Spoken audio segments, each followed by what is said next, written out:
reka nkubwire reka. Mbese ni hehe ushaka kuzamara ubuzima bwawe bw'iteka ryose? Ni mu ijuru cyangwa ni muri Gehinomu? Tega amatwi ijambo ry'Imana ugezweho n'umukozi w'Imana Pasiteri Ntakende Sadoki kuva ku wa mbere kugeza ku wa gatandatu kuva saa 11:45 za mu gitondo. Vari ni wowe Yesu yashenjaguriwe.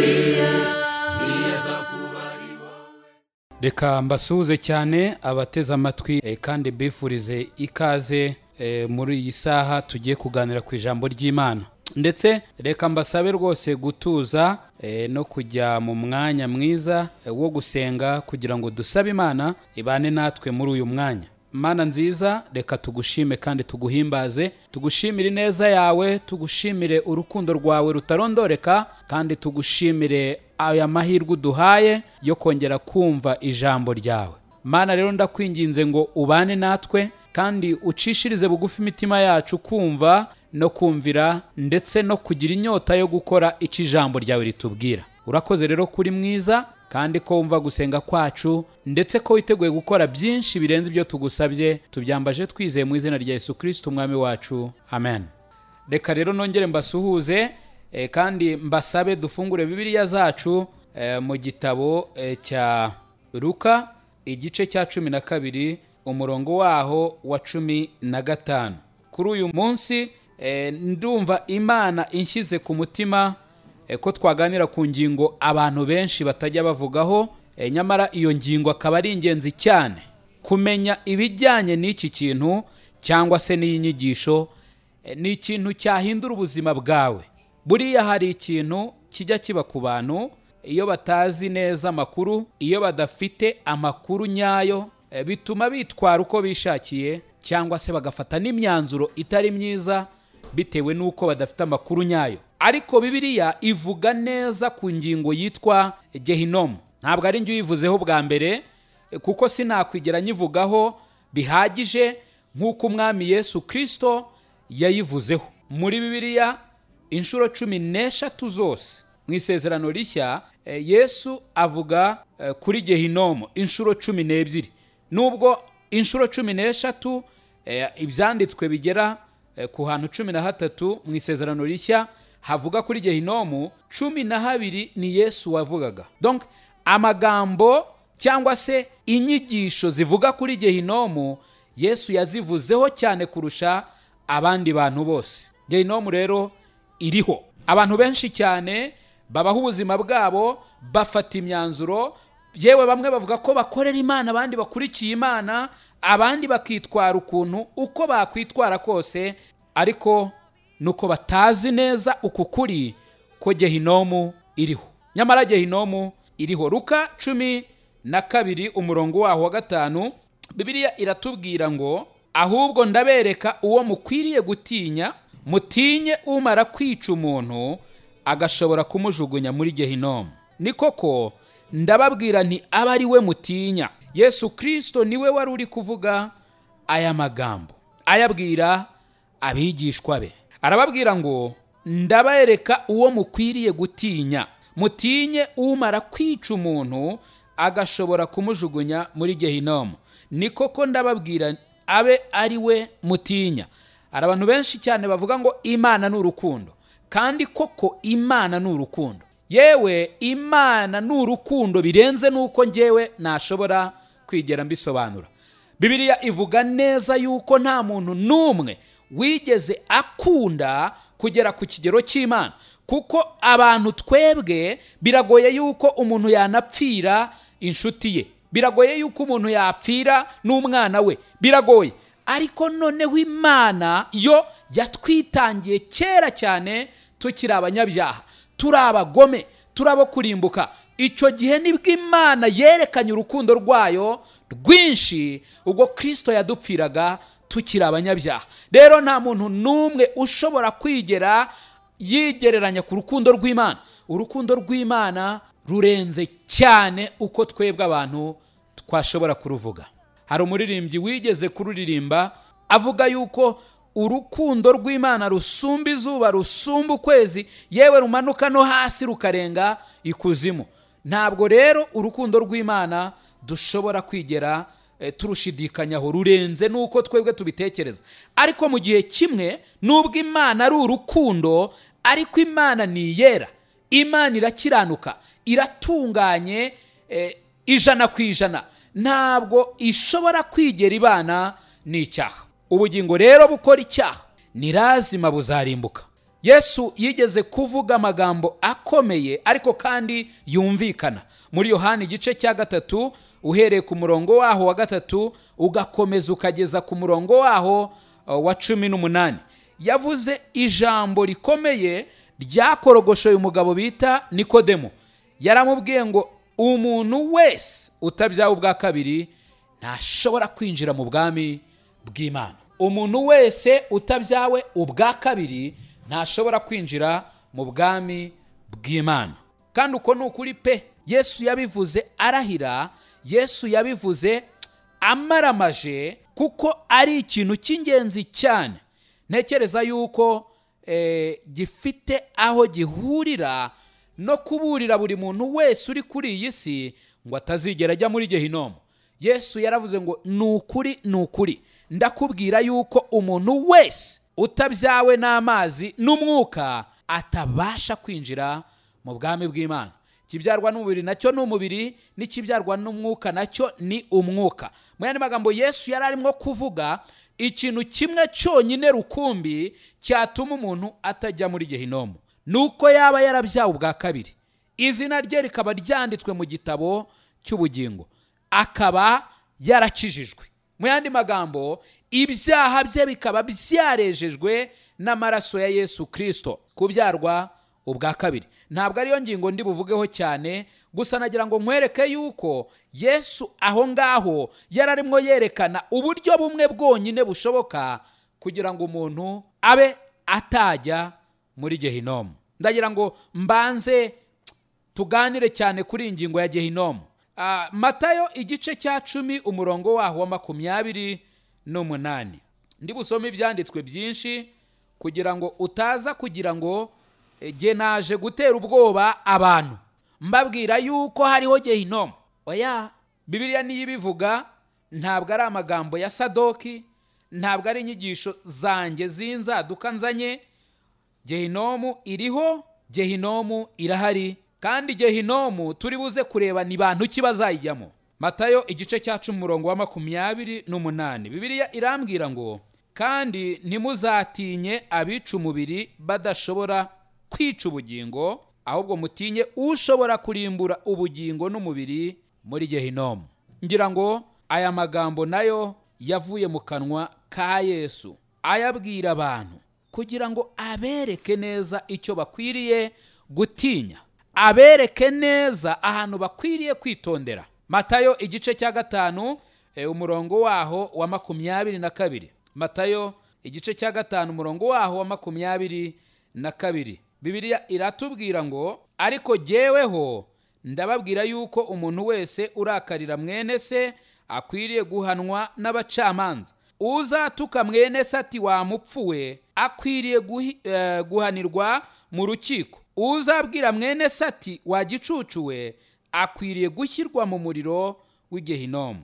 29. Ijisho ryawe ry'iburyo nirigushuka rikakugusha, urinogore uritekure. Ibyiza nuko wapfa ijisho rimwe biruta ko umubiri wawe wose wajugunwa muri Gehinomu. N'ikiganza cyawe cy'iburyo nikikugusha ugice ugitekure. Ibyiza nuko wabura urugingo rwawe rumwe biruta ko umubiri wawe wose wajugunwa mu muriro w'Igehinomu. Yesu aya magambo yayavuze arimo kwigisha abantu, ibijyanye n'iby'amategeko abantu benshi banakunda kuvugaho. Uhereye ku murongo wa 17, Yesu ubwe yivugira ko ataje gukuraho amategeko. Ntabwo yaje kuyakuraho. Ntabwo amategeko afite ikibazo namba, ntacyo. Ntabwo ngiye kwigisha ku mategeko, ariko icyo nashaka kubabwira nuko Yesu icyo yaje kwerekana cyangwa se yaje gusohoza. Nicyo ngicyo amategeko yerekezagaho. Amategeko yerekana 100% ko Imana ari yera kandi kwica imanza zitabera, ariko kandi ku rundi ruhande yerekana ko umuntu ari umunyabyaha, kandi kubera ko umuntu ari umunyabyaha akaba adakiranuka, akeneye kwakira gukiranuka kw'Imana kugira ngo nabona gukiranuka kw'Imana, naba afite gukiranuka kw'Imana, Imana imubareho gukiranuka kwayo, bityo ye kuba ari mu mubare w'abashobora kurimbuka, w'abaciriweho iteka. Rero Yesu ahangaha yari arimo asobanura ibijyanye n'amategeko. Yewe avuga ku itegeko rya ntukice, avuga yuko umuntu uzatuka mugenzi we akamubwira turi igicucu, uwo nguwo akwiriye guhanwa n'iki gihano, gushyirwa mu muriro w'Igehinomu, gushyirwa mu muriro w'Igehinomu. Ndetse avuga yuko ijisho ry'umuntu ry'iburyo nirimucumuza akwiriye kurinogora. Mu yandi magambo, icyo Yesu yavugaga nuko wakwemera ukabura n'ingingo zawe zimwe zo ku mubiri, ariko ntujye muri Gehinomu. Kubera iki Yesu atifuriza buri muntu uwo ari we wese ko yajya muri Gehinomu? Nuko Gehinomu ari ahantu habi cyane, nk'uko tugiye kubibona mu byanditswe byera. Gehinomu ntabwo ari ahantu wakwifuza kwigera ujya. Matayo igice cya 10:28 twahasomye. Matayo igice cya 18 umurongo waho wa 9. Matayo 18 umurongo waho wa 9. Bibiliya irambwira ngo, cyangwa ijisho ryawe niri kugusha urinogora urite kure yawe. Ibyiza nuko wakwinjira mu bugingo usigaranye ijisho rimwe gusa, biruta ko wajugunwa mu muriro, wajugunwa muri Gehinomu y'umuriro ufite amaso yombi.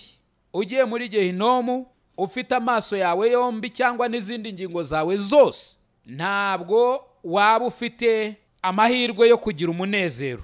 Reka da, ahubwo icyaba cyiza nuko n'ingingo zimwe wazibura ariko ukazajya mu ijuru. Mu yandi magambo, ntujye muri Gehinomu. Ese Yesu icyo yashakaga kuvuga niki? Yesu icyo yashakaga kuvuga nuko ibyiza nubwo bigoye, biragoye ko umuntu yafata ijisho rye we ubwe akaryikuriramo. Nubwo yaba impanuka nta wabyifuza ngo ijisho rye rivemo, nta wabyifuza habe na gatoya, nta wakwifuza gutakaza urugingo rwo ku mubiri we na rumwe. Ariko Yesu cyarimo kwigisha ahangaha, arimo kutwigisha yuko tutari dukwiye gushukwa na kamere zacu z'imibiri ngo twumve ko twakwinezeza hanyuma ubugingo bwacu buzarangirize muri Gehinomu. Ibyiza, ibyoroshye, byaba byoroshye gufata ijisho ryawe wowe ubwawe ukaryikuriramo, aho kugira ngo ijisho ryawe n'irindi ryaryo uzamanukane nabyo muri Gehinomu. Niba ari cyo kibazo warikuramo, nibyo byaba byoroshye.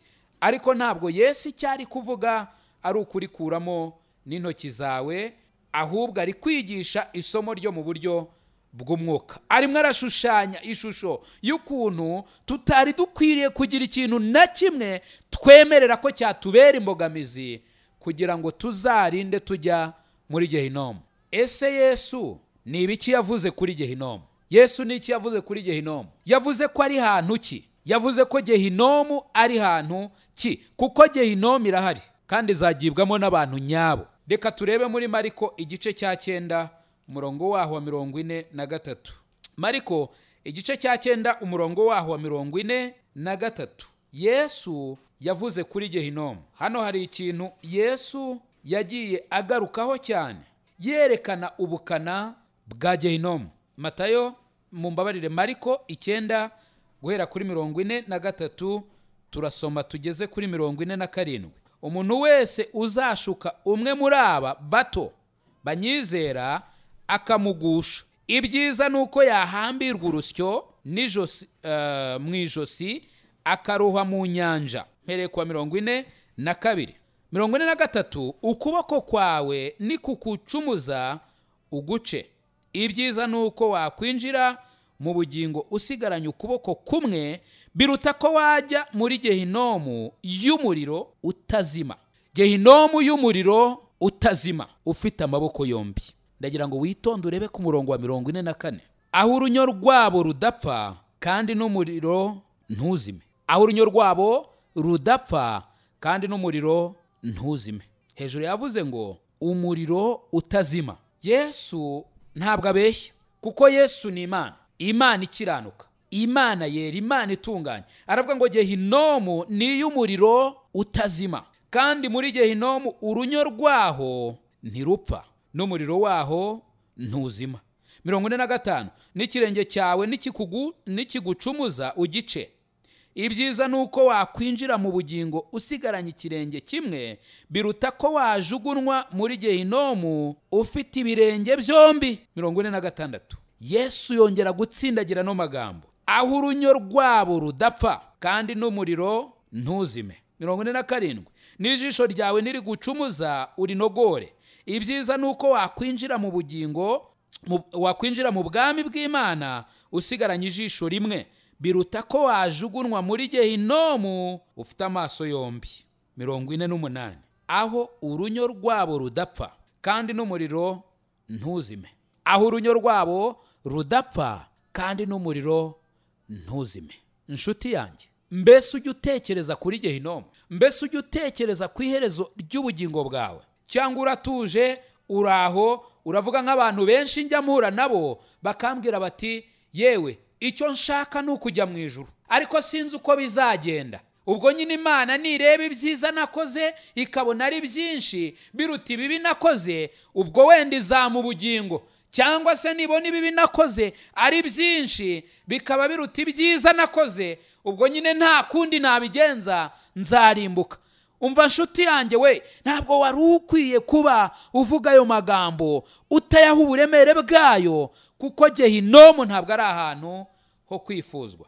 Mu Byahishuwe igice cya 20 umurongo waho wa 15 Bibiliya itubwira neza yeruye ko hazabaho iherezo ribi. Nimvuga ribi ntiwumve ribi gutyo gusa nkaho ryaba risa nabi. Hari ukuntu tubona amabara tukavuga ngo iri bara ni ribi, twabona ikintu tukavuga ngo iki ni kibi, ariko mu by'ukuri tutari kuvuga ko ari kibi cyane. Ni kibi tugereranije n'iki kindi. Gehinomu nta kintu wayigereranya nayo ngo uvuge ngo nimbi ugereranije n'iki ngiki. Gehinomu irihariye. Byashuwe 20 umurongo waho wa 15 Bibiliya iravuga ngo kandi umuntu wese utabonetse ko yanditswe muri cya gitabo cy'ubugingo ajugunwa muri iyo nyanja yaka umuriro. Umuntu wese utabonetse ko yanditswe mu gitabo cy'ubugingo ajugunwa muri iyo nyanja. Iyo nyanja ni Yesu.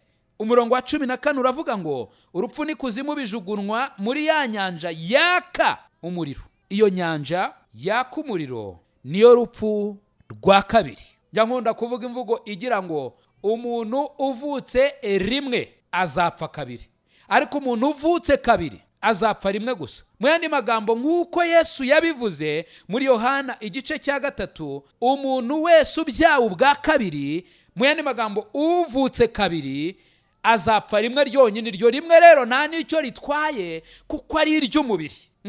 Ni iry'umubiri. Mu yandi magambo, umuntu wavutse ubwa kabiri azapfa rwa rupfu twaha igisobanuro cyo gutandukana n'umubiri, cyo kuva muri uyu mubiri. Ariko si y'umuntu ukijijwe avuye mu mubiri ajya hehe? Umuntu udakijijwe yavuye mu mubiri ajya hehe?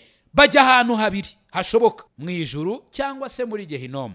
Umwe ajya ahantu h'umunezero. Muri Luka igice cya 16 tubona neza yuko Nyamutunzi na Lazaro bapfuye, ariko kubera yuko Lazaro yubahaga Imana, kubera yuko Lazaro yagendanaga n'Imana, kubera yuko Lazaro yari yambaye gukiranuka kw'Imana, nubwo yababazwaga akiri mu mubiri n'ibisebe yari arwaye, nubwo yari umukene, nubwo ibibazo byari byinshi kuri we, ntabwo yari umuntu usanzwe, kuko yari umuntu ufitanye isano n'Imana. Ndetse iherezo rye ryari iherezo ryiza, ntabwo yari afite iherezo ribi. Abamurebaga bashoboraga kumucira urubanza bakavuga bati mbega Lazaro, mbega ingorane zahurire kuri uyu mugabo, akaba nta byo kurya, yewe uretse no kubura ibyo kurya ni umurwayi, afite ibisebe, imbwa ziramurigata. babonaga ari umuntu uciriritse cyane ukwiriye gusuzugurwa. Ntekereza ko nta muntu wifuzaga kuba yasangira na Lazaro, yewe nta n'umuntu wifuzaga kuba yanywera ku gikombe Lazaro yanywereyeho. Ariko Lazaro yari afite ibanga mu mutima, yari azi ko imibabaro ye ari iy'akanya gato, kuko yari yambaye gukiranuka kw'Imana. Igihe cyarageze bombi barapfa. Bibiliya irambwira ngo Lazaro yarapfuye, arahambwa. Bahambye umubiri we, ntabwo bahambye Lazaro, kuko Lazaro yahise yimuka ndetse arizamukira mu bwiza budasanzwe, aragenda ajya aho abera bari, ndetse yiryamira mu gituza cya Aburahamu, aratuza, aranezerwa. Sinzi indirimbo abera baririmbye, kubera yuko uwera Lazaro yarazamuwe asanze bagenzi be, ahari baracuranze, ahari bararirimbye, ahari baranezerewe. Ntabwo nzi ibyabaye uko byabaye, ariko ndimo ndanyuza mu ijisho nkareba abera bitegereza Lazaro mu mibabaro yari arimo kuri iyi si, ukuntu yarigatwaga n'imbwa, ukuntu yasuzugurwaga, ukuntu atarebwaga n'umuntu uwo ari we wese. Ariko Lazaro mu bwiza budasanzwe, abamarayika bamanutse bazamukanye Lazaro atwawe nk'igikomangoma. Sinzi uko byari bimeze, ariko ndatekereza ko banezerewe, ndatekereza ko baririmbye. Lazaro yegama mu gituza cya Aburahamu maze aranezerwa. Niba yaravuze ngo ahwi, simbizi. Niba yariruhukije, simbizi. Niba yaravuze ati hehe no gusabiriza, hehe no kurigatwa n'imbwa, hehe n'imibabaro, hehe no kuruha, hehe n'isi y'imiruho, hehe n'umubiri wambabazaga, sinzi uko yavuze, ariko Lazaro yaranezerewe. Kuko rero buri muntu wese azapfa runo rupfu rwa mbere. Ni nacyo cyatumye na Nyamutunzi, nubwo yari umutunzi, yari afite ibintu byinshi. Bibiliya ivuga ngo yambaraga imyenda myiza. Ikibazo yari afite ntabwo ari icy'amafaranga, ikibazo yari afite ntabwo ari icyo kuba yashaka ikintu akabura uko akigura. Reka da, yari afite ibintu byose umuntu ashobora kwifuza igihe ari kuri iyi si. Ndetse iratubwira ngo yaradamaraye rwose. Iminsi ye yose yo kubaho yaradamaraye, nta kintu yifuzaga. Yari ameze neza, nta kintu namba yifuzaga kijyanye no mu buryo bw'umubiri. Ariko rero kuko urupfu rudatinya, ntabwo rurobanura ku butoni disi we, ntabwo rureba abakene ngo rureke abakire, ntabwo rureba aboroheje ngo abakomeye rubihorere. Urupfu rugera ku muntu wese. Bibiliya ni kwitubwira icyaha cyazanywe mu isi n'umuntu umwe, hanyuma urupfu narwo ruzana icyaha, kandi urupfu rugera ku bantu bose, kuko bose bakoze ibyaha ntibashyikira ubwiza bw'Imana. Nyamutunzi nawe rero n'ubutunzi bwe bwinshi bw'indengakamere, urupfu nawe rumugeraho ngo arapfa rwose. Bafata umubiri we baragenda barahamba. Ariko Nyamutunzi ntabwo yahagarariye hariya muri metero zingahe aho bamurambitse. Nimba icyo gihe barashyiragaho amakaro simbizi, nimba barabigenzaga gute simbizi. Gusa icyo nzi neza nuko Bibiliya ivuga ukuri ngo baramushyinguye akimara gupfa. Ariko Lazaro ntabwo yagumye aho bamushyinguye, kuko Bibiliya irambwira ngo ageze ikuzimu arababazwa cyane. Uze gusoma rega, ubwo ndi kukubwira amagambo yanditse muri Luka igice cya 16. Uze kuhasoma urebe ngo arababazwa cyane. Gehinomu rero ntabwo itoranya, ntabwo ireba abakene ngo ireke abakire, ntabwo ireba abakomeye ngo ireke aboroheje. Reka da, Gehinomu ntirobanura ku butoni. Nigeze kukubwira nti Gehinomu izajyamwo abantu nyabo, baba abakene,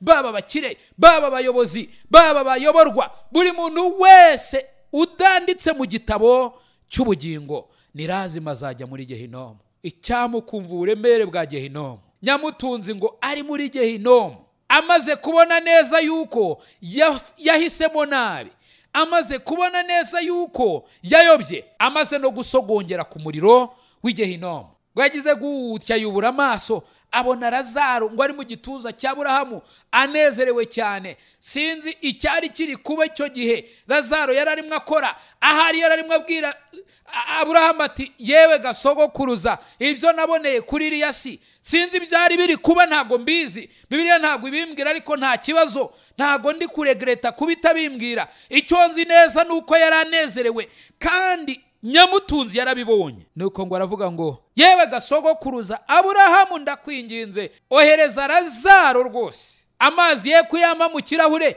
kuko ikirahure ntabwo ngikwiriye, ahubwo nakoze urutoki rwe mu mazi hanyuma atonyanze, nta nubwo amenshi sinyakwiriye, duke natwo turaba tumagije. Nyamutunzi yashubijwe igisubizo atari yiteguye kumva, abwirwa yuko rwose yahawe ibyiza bye akiriho. None icyo gihe cyari igihe cyo guhabwa ibibi.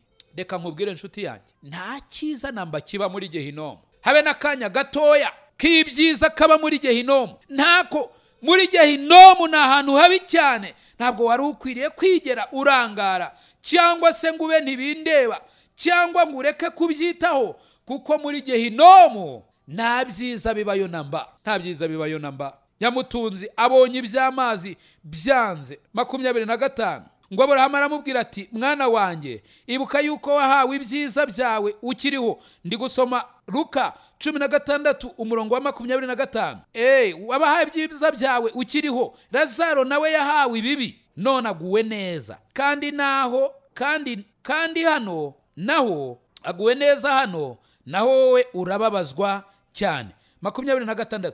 Kandi uretse n'ibyo, dore hariho umworera munini bikabije hagati yacu namwe, washyiriweho kugira ngo abashaka kuva hano kuzaho muri batabibasha, kandi n'abava aho. Ngire ngo wumve ko Gehinomu iriho ndetse n'ijuru ririho, kandi hari umworera munini cyane bikabije ugabanya Gehinomu n'ijuru, ku buryo nta muntu ushobora kwigera. Nimvuga ushobora, wumve ko ibyo bintu bidashoboka. Nta muntu ushobora kwigera ava muri Gehinomu ngo ajye mu ijuru, nta n'uwava mu ijuru ngo ajye muri Gehinomu. Kubera iki mvuga ayo magambo? Nuko Bibiliya yari yavuga, jewe ndimo ndayasoma gusa. Bibiliya iravuze ngo kandi uretse n'ibyo, dore hariho umworera munini bikabije hagati yacu namwe, washyiriweho kugira ngo abashaka kuva hano, aho Aburahamu ari, aho Lazaro ari, aho Enoki ari, aho Mose ari, aho Eliya ari, aho Elisa ari, aho abera bari n'abandi bose n'abavuye hano mu Rwanda, aho abera bose bari, nta wavayo ngo ajye muri Gehinomu. Nicyo Aburahamu ari kuvuga. Kandi n'abava aho Nyamutunzi yarari ariho muri Gehinomu batagera hano. Mbega igisubizo kibi, mbega igisubizo giteye agahinda. Nyamutunzi ibyo kuba yagira icyo abona kivuye mu ijuru kandi ari muri Gehinomu ntago byashobokaga. Umva, nta migisha igera muri Gehinomu, habe namba, nta migisha igera muri Gehinomu, nta cyiza kigera muri Gehinomu. Arangije aravuga ati rero ibintu birakomeye, nahisemo nabi. Kumbe aho nahisemo naho iteka ryose, ntabwo nzigera mpava. Abona yuko ibye birangiye, kandi ni koko nudakizwa uzajya muri Gehinomu. Kandi muri Gehinomu nta yindi myanzuro wafata, yaba imibi yaba imyiza, ntacyo yakumarira, kuko Gehinomu nimbi bihagije. Nta mwanzuro wafata mubi wagira icyo uhindura kuri situwasiyo yawe muri Gehinomu. Nyamutunzi amaze kubibona ko ahantu ari azahaba by'iteka ryose, ku mubabaro we azawubamo by'iteka ryose, kandi ko adashobora kwigera agirirwa imbabazi ukundi, nibwo yatangiye kureba, arahumuka, areba ukuntu yabayeho ubuzima bwe. Arangije aravuga ati rero mfite abavandimwe banjye, kandi nkurikije urugero nabahaye, nkurikije ukuntu naberetse uko bakwiriye kubaho, nkurikije influence nabagizeho, ni lazima bari mu nzira bansanga hano hantu, bari mu nzira baza muri Gehinomu, bari mu nzira baza ahantu ho kubabarizwa. None ndakwinginze sogokuru, ndakwinginze, uyu mubabaro ndabizi nzawubamo by'iteka ryose, ndabizi nta munezero nzigera ngira, ndabizi ntago nzigera ntoroka hano hantu. None ndakwinginze ohereza Lazaro agende ajye kuburira abavandimwe banjye batazaza hano hantu. Niko uyu mugabo yavuze ku murongo wa 25. Yaravuze ngo ndakwinginze sogokuruza, nibura umwohereze kwa data, kuko mfite bene data 5, ababurire ngo nabo batazaza aha hantu ho kubabarizwa cyane. Umva disi we, ubu ni ubuhamya buvuye muri Gehinomu ku mugabo witwa Nyamutunzi wagezeyo arivugira ngo ni ahantu ho kubabarizwa cyane. Hari abantu bajya bakeka ko muri Gehinomu ari ahantu h'umukino, muri Gehinomu ari ahantu wakora ibyo wishakiye, muri Gehinomu ari ahantu, yewe hari n'abajya bambwira ngo yewe Gehinomu niba inariho umuntu azagurumana ahinduka ivu birangire. Ahangaha Nyamutunzi ntabwo yagurumanye ngo birangire, kandi agira ngo nkwibutse Gehinomu ni ahantu hadasanzwe hateguriwe abantu nyabo. Ariko mu itangira rya Gehinomu ntabwo Imana yateguriye abantu Gehinomu, ahubwo Imana yateguriye Gehinomu Satani n'abadayimoni, nibo abantu yahateguriye. Hanyuma abantu bose batazemera kwakira ubutumwa bwiza ngo bizere igitambo cya Yesu Kristo, Yesu Kristo we wenyine ko ari we mukiza w'abari mu isi, we wenyine ko ari we ukuraho ibyaha by'abari mu isi, we ubwe ko ari we utanga ubugingo buhoraho. Abo bose kuko amazina yabo atanditswe mu gitabo cy'ubugingo bazajugunwa mu nyanja yaka umuriro n'amazuku. Iyo nyanja niyo rupfu rwa kabiri, kandi urwo rupfu rwa kabiri ni urw'iteka ryose. Bibiliya irambwira ngo aho ngaho niho bazaririra bakahahekenyera amenyo mu mwijima w'icuraburindi, kuko nta busabane buzaba muri Gehinomu. Nta mwana uzabwira umubyeyi ngo papa, nta uzabwira mama wati mama ndi kubabara cyane, ndi kugirirwa nabi. Reka da, muri Gehinomu nta uzavugana n'undi, buri muntu wese azakibye agahinda, ubwigunge, uburibwe bw'indengakamere, umubabaro utarigeze kubaho. Uwo ni utegereje abanzi b'Imana ahantu hitwa muri Gehinomu, mu nyanja yaka umuriro n'amazuku. Ndakwinginga nshuti yanjye, umenye neza yuko nta masengesho asubizwa muri Gehinomu. Nyamutunzi yari asenze neza, yari atangiye gutekereza neza, yari atangiye kubona ko yagakwiye guhindura ibintu, yari atangiye kumva yabwiriza n'ubutumwa bwiza. Aravuga ati yaba narimvuye hano muri Gehinomu gusa, nakabaye ngenda nkabwiriza, ariko ntibishoboka ko mpava. None reka nsabe mu ijuru bohereza umuvugabutumwa ajye kubwiriza abantu, byibura yabwiriza abavandimwe banjye. Reka da, uyu mugabo yari agifite kwikunda. Ntabwo muri Gehinomu batekereza neza, yari afite kwikunda. Yumvaga yuko uwo mubwirizabutumwa ngo yava mu ijuru akagenda ntagire undi muntu anyuraho, ntagire undi muntu abwira, akagenda akabwira abavandimwe be gusa uko ari 5. Ariko n'ubundi nabyo ntabwo byumviswe. Yabwiwe ko bakwiriye kumvira abahanuzi, nibatabumvira bazamanuka nabo bajye muri Gehinomu. Mbega gahinda! Tekereza nawe Nyamutunzi ari muri Gehinomu, ariko afite n'ubwoba ko abavandimwe be bazamusanga muri Gehinomu, nabo bagashya bakababazwa iby'iteka ryose. Kubera iki nsomye aya magambo? Ni ukugira ngo urebe neza yuko Gehinomu atari umukino. Gehinomu irahari, kandi Gehinomu izarya abanzi b'Imana. Icyama ukita kwa aya magambo kuko yavuye mu kanwa ka Yesu Kristo. Hari abanyamadini benshi cyane bakinisha rino jambo, bakinisha ukukuri, ntibite kuri iki kintu. Nyamara Gehinomu irahari. Hano muri Matayo igice cya 23, Matayo igice cya 23, Yesu yavuze aburira abantu bo mu idini y'abafarisayo.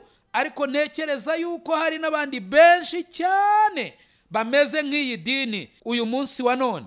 Yesu hano ku murongo wa 33 yaravuze ngo mwanzoka mwe, mwabana b'inshiramwe, muzahunga mute iteka ry'Igehinomu. Yararimwe abwira abanyedini babanditsi n'abafarisayo, yabashinja ibintu byinshi cyane. Uhereye ku murongo wa 13 yaravuze ngo mwebwe banditsi n'abafarisayo mwandyarya mwe. Mu yandi magambo, mwebwe mwandyarya mwe muri kunyumva muri hirya no hino. Dore Yesu ukuntu yabwiye izindi ndyarya, yarababwiye ngo muzabona ishyano kuko mwugarira ubwami bw'ijuru ngo abantu batabwinjiramo. namwe ubwanyu ntimwinjiremo, kandi n'abashaka kwinjiramo ntimubakundire. Hari abantu benshi bakabaye biyandikisha mu gitabo cy'ubugingo, hari abantu benshi bakabaye bajya mu ijuru, ariko amadini ari hano hanze muri iyi minsi ya none yafunze imiryango y'ijuru, bo ubwabo ntibinjiye,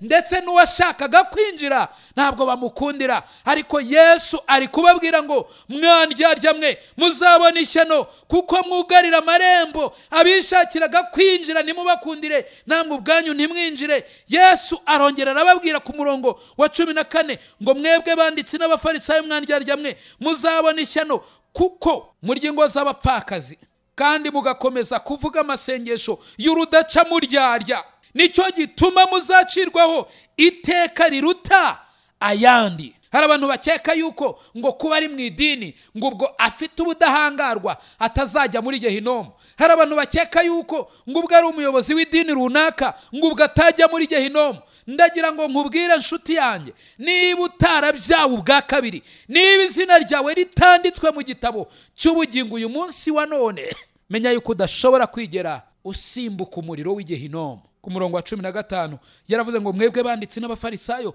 mwandyarya mwe muzabona ishyano, kuko muzererezwa mu nyanja no mu misozi no guhindura umuntu umwe ngo yemere idini yanyu, ariko iyo ahindutse mutuma baruta inkubwe ebyiri kuba umwana w'Igehinomu. Ubu ngubu hari abantu bashobora kuba bandakariye bakavuga bati Sadoki avuze yuko abanyamadini, kandi turi abanyamatorero disi we, kandi turi abanyamadini akomeye, kandi tuyamazemo igihe, kandi dukora ibyiza, none aravuze ngo bazajya muri Gehinomu.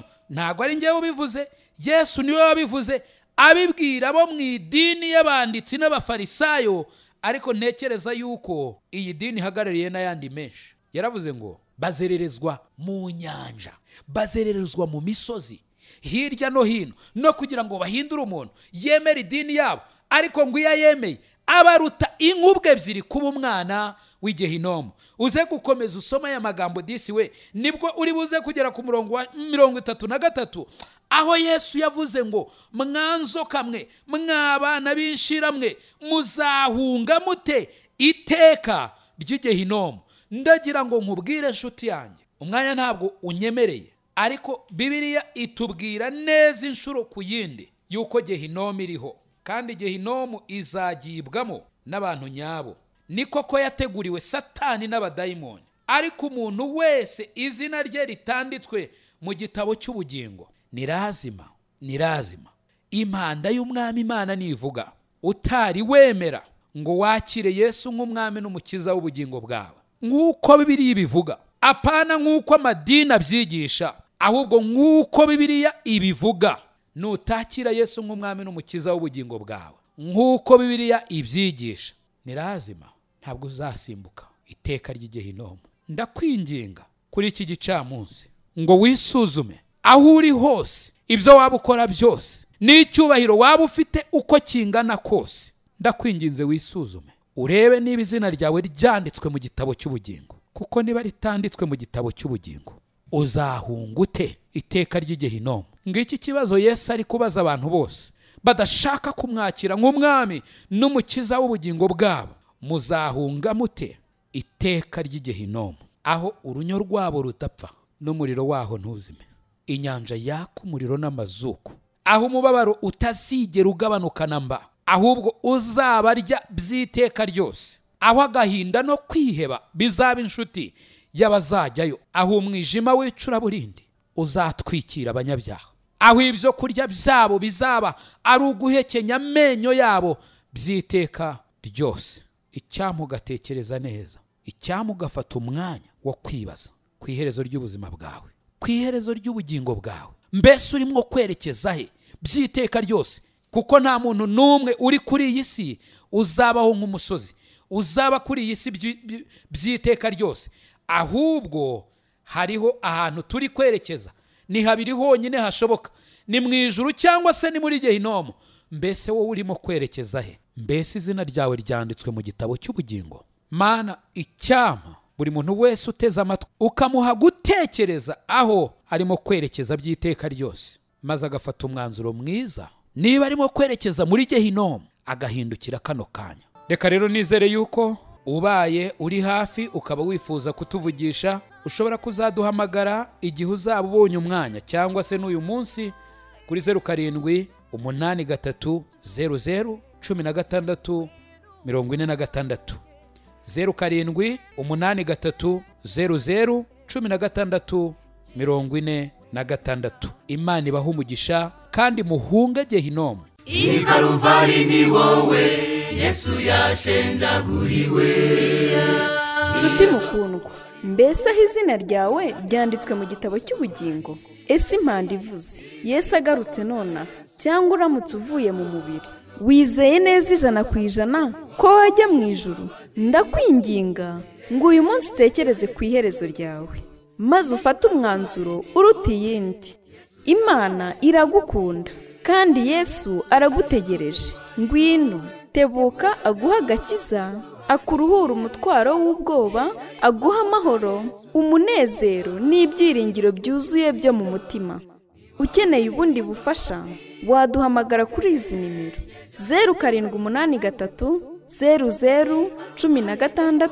0783001646. Imana iguha umugisha.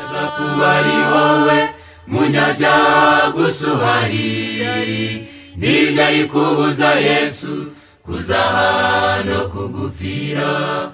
Niwaburira imbabazi